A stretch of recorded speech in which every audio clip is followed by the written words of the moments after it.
안녕하세요. 허재현 기자입니다. 허재현 기자만의 전문적인 분석을 담은 속보를 전해드리는 허재현의 직관 콘텐츠입니다.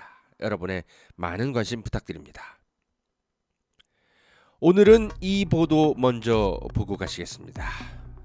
윤석열 대통령이 최근까지도 소폭을 20잔씩 들이다 마셔 댔고 지난 총선 전후로 회식 자리에서 계엄령이라는 말을 자주 사용했다는 윤석열 정부 전직 관료의 폭로가 나왔습니다. 일본 언론 아사히 신문이 보도를 한 건데요. 대통령과 여러 차례 식사를 한 적 있는 어떤 인사는 대통령이 술을 먹으면 잔이 넘칠 듯이 술을 가득 따르고 그렇게 술자리마다 항상 20잔 정도를 들이마셨다고 합니다. 이런 술자리는 종종 새벽까지 계속돼서 대통령 경비를 담당하는 이들이 푸념을 했다는 보도가 나왔습니다. 윤석열 대통령 술자리 목격담은 사실 어제 오늘 일도 아니고 저희 탐사보도 취재팀 워치독 기자들이 대선 때 술 취해서 밤에 사라지는 윤석열 때문에 캠프에서 난리가 났었던 사건까지 취재해서 전해드린 바 있었는데요.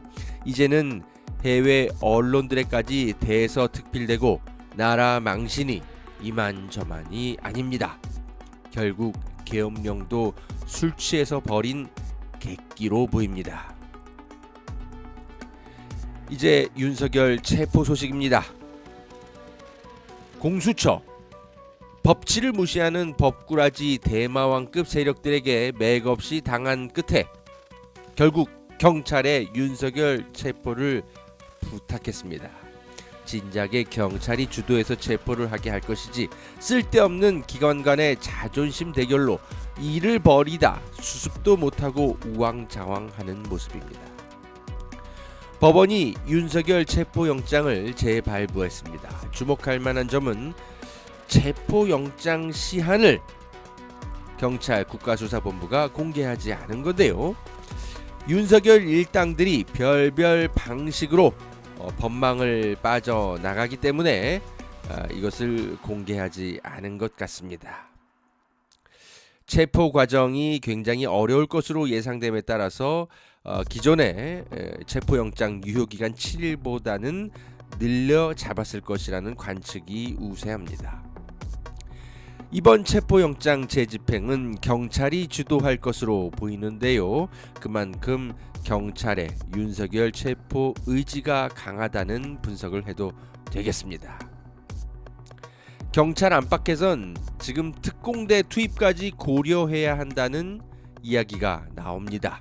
다만 일단은 기동대 병력 1000여 명 정도가 투입된다는 보도가 나오고 있는데요. 지난 1차 때 200명 정도만 경찰 인력을 공수처가 요청해서 투입이 됐었죠. 이제 그 5배가 투입되는 것입니다. 만약 대통령 경호처가 또 막아서면 특수 공무집행 방해 혐의로 현장에서 하나하나 체포해가면서 대열을 무너뜨릴 것이라는 전망이 나옵니다. 경찰 기동대를 투입해서 영장을 집행한 사례는 2015년에 한상균 전 민주노총 위원장을 조계사에서 연행할 때 기동대 450명 포함 경력 200명의 경찰을 투입한 적이 있다고 합니다. 이렇게 일반 시민들을 연행할 때는 대거 투입하던 경찰 기동대 왜 내란 수괴를 연행할 때는 작동하지 않았던 것일까요?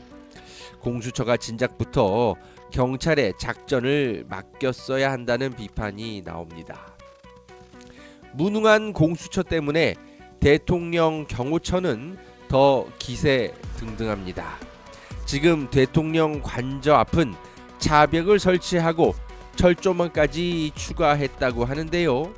관저를 요새화하도록 공수처가 시간만 벌어준 셈이 됐습니다. 하지만 경찰도 그에 대비를 하는 듯한 정황입니다. 관저 앞에 경찰 크레인차가 도착했다는 SNS 글까지 보이는데요. 용산 참사 때 기억하십니까? 그런 방식의 작전이 진행될 수도 있겠습니다. 용산 참사 때 크레인 하나하나를 경찰이 크레인을 끌어올리는 그런 차량 투입해서 컨테이너까지 들어올리고 해체하고 그랬었죠. 그런 전략으로 이번 한남동 대통령 관저 앞에 처진 이런 버스 차벽 등을 물리적으로 뜯어낼 가능성도 있겠습니다. 관건은 경찰의 물리력 투입 그 자체라기보다는 윤석열이 과연 관저 안에 그대로 있느냐입니다. 윤석열이 관저에서 나와 어디 벙커 같은 곳에 숨어 있을 가능성도 제기됩니다. 유튜버 고양이 뉴스가 윤석열이 탄 것으로 의심되는 차량이 어딘가로 가는 영상을 공개했고 그런 것을 공수처장도 확인했다는 취지로 오늘 국회에 나와서 입장을 밝히기도 했습니다. 경찰은 그러나 이러한 가능성까지 다 파악하고 대비를 다 마친 인상입니다. 백동흠 경찰청 국가수사본부 비상계엄 특별수사단 부단장은 7일 가진 언론 브리핑에서 윤석열 대통령의 소재를 파악했느냐는 기자의 질문에 어디 있는지는 알고 있다. 그렇지만 어딘지 자세히 말씀드리기는 어렵다고 밝혔습니다. 지금 백동흠 경찰청 국가수사본부 비상계엄 특별수사단의 발표 외에도 유튜브 채널 스픽스에 나와서 이 박관천 전 청와대 민정수석실 행정관이 이런 이야기를 했습니다. 과거 청와대 대통령 관저 내에 테러를 대비한 피신룸이 존재했는데 현재 합참의장 관저에는 피신룸이 있다. 피신룸은 내부에서 문을 잠그면 외부에서 열 수 없고 48시간 동안 전기, 산소와 비상식량이 공급된다고 말했습니다. 고양이 뉴스가 공개한 영상을 본 신용환 전 윤석열 대선 캠프 정책총괄 지원단장은 역시 유튜브 채널 스픽스에 나와 방탄 차량들이 가는 방향이 합참의장 공관 쪽으로 보인다 이렇게 설명을 하기도 했습니다.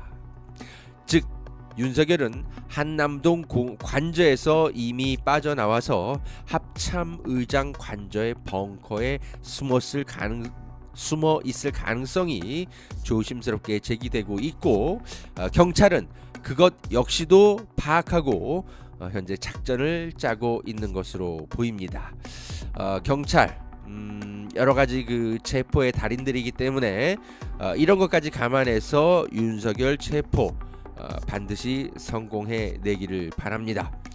윤석열 체포 그러니까 빠르면 오늘 8일 수요일이죠. 늦어도 오늘 안에 체포가 돼야 될 것 같고 더 기간이 소요가 된다면 이번 주 안에는 어쨌든 윤석열 체포가 실현이 될 것으로 보입니다.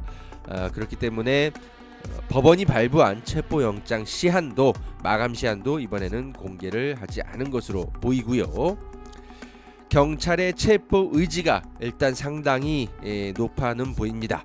경찰 기동대와 특공대, 대테러 훈련까지 상시적으로 하는 집단이기 때문에 윤석열 체포 과정에서 아마추어 같은 모습을 보인 공수처와는 좀 다른 모습을 보일 것으로 기대를 합니다.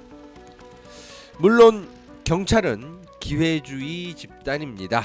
권력의 추가 윤석열이 아니라 민주주의의 편으로 넘어왔기 때문에 재빠르게 갈아탄 것으로 봐야 할 것입니다. 그래서 시민들의 대규모 시위가 이 추운 날씨에도 계속되고 있는 것이겠죠. 역사를 만들어가고 있는 것은 공수처도 경찰도 아닌 바로 깨어있는 시민들의 자발적이고 단단한 연대의 힘입니다. 허재연의 직관 오늘은 여기까지입니다. 허재현 기자의 모든 취재 활동은 여러분의 소중한 후원으로 운영됩니다. 민주주의가 이깁니다. 감사합니다.